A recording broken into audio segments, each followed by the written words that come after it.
بصیرت رب ذوالجلال نے ہمارے آقا علیہ الصلوۃ والسلام کو عطا فرمائی۔ آج کچھ لوگوں کا سیرت بیان کرنے کا انداز بڑا منفرد ہے۔ سیرت بیان کرنے کا انداز تو یہ ہونا چاہیے کہ رسول اکرم صلی اللہ تعالیٰ علیہ وسلم کے وہ اوصاف و کمالات جو انسانی عقل کے ماورا ہیں، جو انسان جن کو سمجھنے سے کافر ہے، وہ بیان کرے۔ اللہ نے ان کو یہ شان دی، یہ شان دی، لیکن افسوس کہ آج کچھ کلمہ پڑھنے والے سیرت بیان جب کرتے ہیں تو انداز کیا ہے؟ اس انداز میں اپنی سوچ کو محدود کر کے دیگر انسانوں کی سیرت کی طرح حضور کی سیرت کو بھی بیان کرتے ہیں کہ دیکھو ان کے بھی ہاتھ دو تھے، ہمارے بھی دو ہیں، وہ بھی چلتے تھے، ہم بھی چلتے ہیں، انہوں نے بھی شادیاں کی، ہم بھی کرتے ہیں، ان کی بھی اولاد ہوئی، ہماری بھی اولاد ہے۔ فرق صرف اتنا تھا، ان پہ وحی آتی تھی، ہم پہ وحی نہیں آتی۔ اس کے علاوہ اگر ان کی کوئی شان بیان کرو یا سمجھو تو یہ تو معاذ اللہ شرک ہو جائے گا، یہ تو تم مقام الوہیت میں چلے جاؤ گے۔ حالانکہ وہ عظمت اور وہ شان جو اللہ نے ہمارے نبی کو دی ہے، اور جو ایک نہیں، سینکڑوں نہیں، ہزار احادیث کا خلاصہ ہے، ان کو بیان کرنا یہ ہے سیرت بیان کرنے کا انداز یہ ہونا چاہیے۔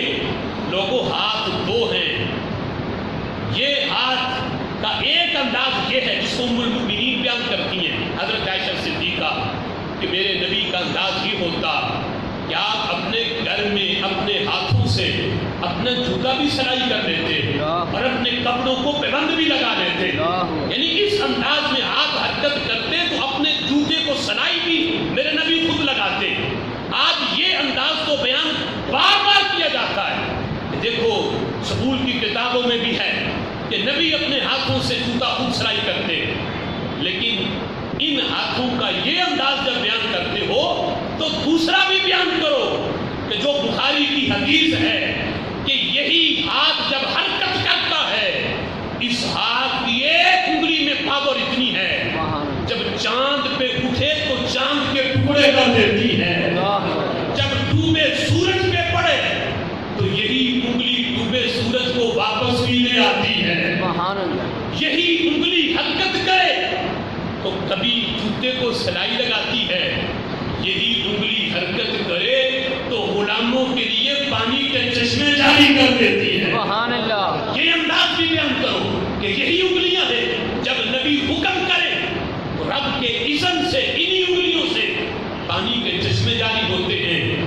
2 نہیں، 4 نہیں، 100 نہیں، 1500 صحابہ ان انگلیوں سے نکلے ہوئے پانی کو پیتے ہیں۔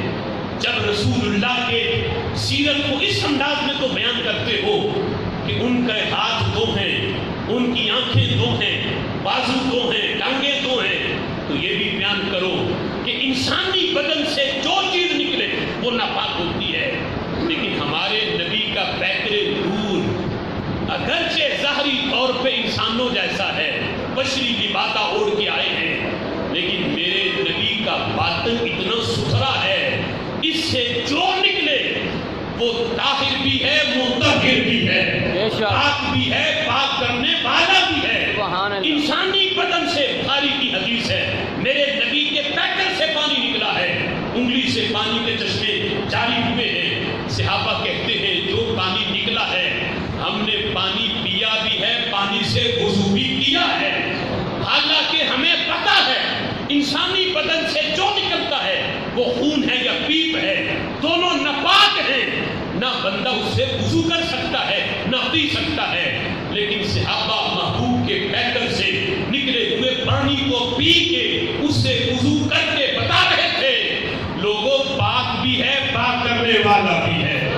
یہ انسانی بدن اگرچہ بشری لباسہ اوڑھا ہے، لیکن رب ذوالجلال نے ہمارے محبوب کو وہ عظمت دی ہے کہ یہ ظاہری جسم کے لحاظ سے بھی بے مثل اور بے مثال ہے، اور اپنی سیرت کے لحاظ سے بھی اللہ نے ان کو بے مثل اور بے مثال بنایا ہے۔ سبحان اللہ۔ سیرت بیان کرنے کا انداز ہی ہونا چاہیے کہ بخاری کی حدیث ہے میرے محبوب علیہ السلام مصلی پہ آپ جلوہ گر ہوتے ہیں.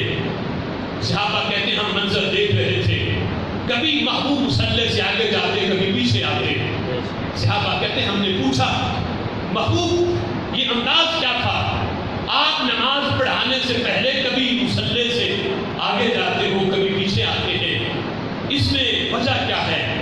تو میرے آقا علیہ السلام نے فرمایا میرے صحابہ جو میں دیکھتا ہوں وہ تم نہیں دیکھتے, تمہاری سیرت اور ہے, میری سیرت اور ہے. میری آنکھوں کو اپنی آنکھوں پہ قیاس نہ کرنا, اور میری سیرت کو بیان کرتے ہوئے کل کو اپنی سیرت کو سامنے نہ رکھنا. تم زمین پہ کھڑے ہوتے ہو, تمہیں وہی نظر آتا ہے جہاں تک تمہاری نگاہ جاتی ہے. کہ آسمان دیکھ سکتے ہو, میرے صحابہ میری نگاہ تو آسمان سے بھی آگے کام کرتی ہے.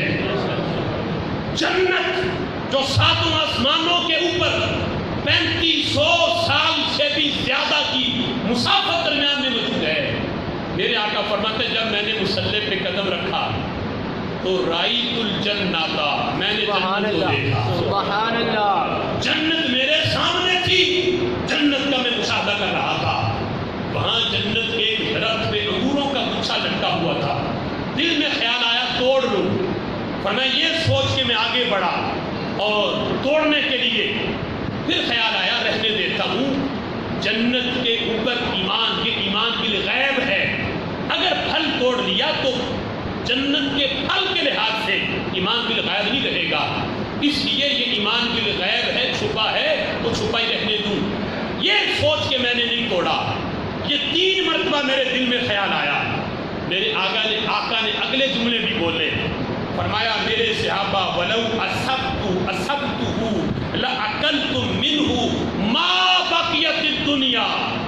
اگر وہ پھل جو میرے ہاتھ میں جس نے سما جانا تھا, اگر وہ پھل میں توڑ لیتا, میرے صحابہ وہ پھل اتنا ہوتا جب تک دنیا قائم ہے تب تک میرے غلام مل کے اس پھل کو کھاتے رہتے.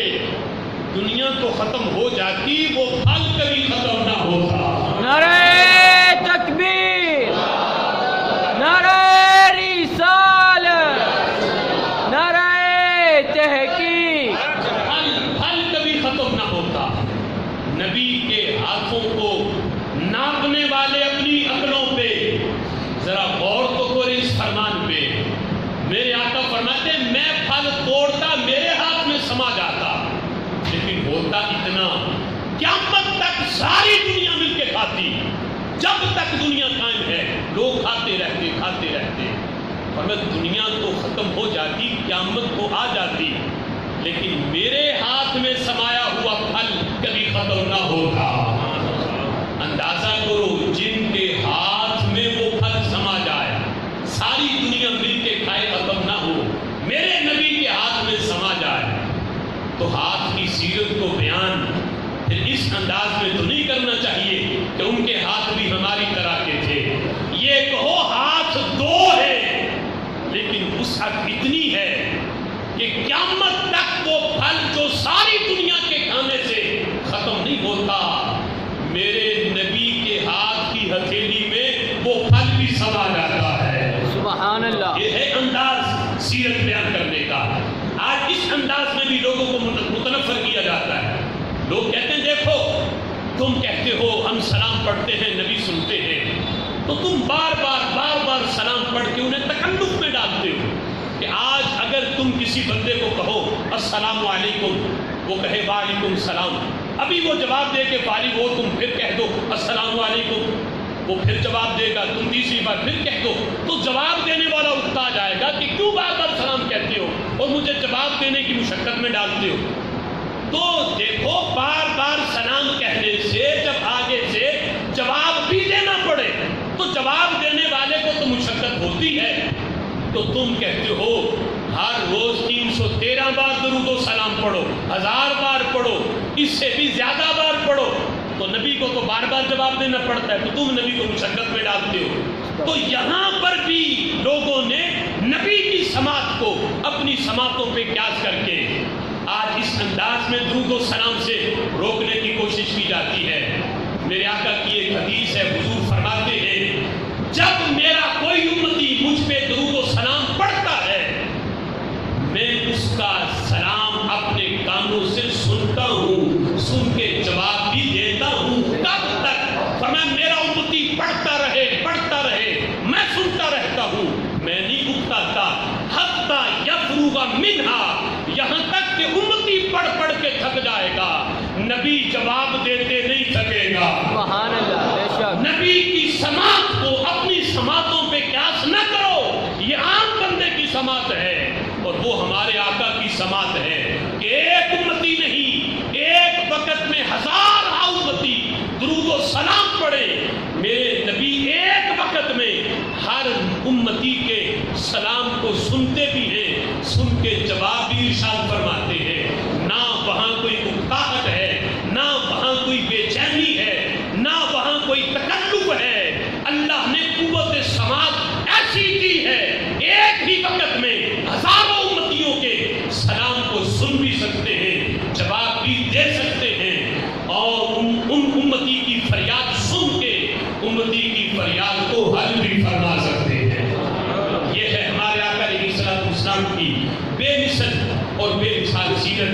آج کا یہ موضوع سیرت النبی کی بہاریں تھا کہ کس انداز میں نبی پاک علیہ الصلوۃ والسلام کی سیرت کو بیان کرنا ہے۔ انشاءاللہ العزیز ہم اپنے اگلے موضوعات کے اندر آج سے انشاءاللہ اس کا آغاز ہو چکا، اگلے موضوعات میں ہم نبی پاک علیہ الصلوۃ والسلام کی مکمل سیرت کو یہ اس کا ہر پہلو بیان کرنا یہ تو ہمارے بس میں نہیں، لیکن ان کی سیرت کے چیدہ جو پہلو ہیں انشاءاللہ ہم اپنے موضوعات کے اندر مکمل اس کو بیان کریں گے۔ اللہ تعالی ہم سب کو بیان کرنے اور سننے کی توفیق عطا فرمائے۔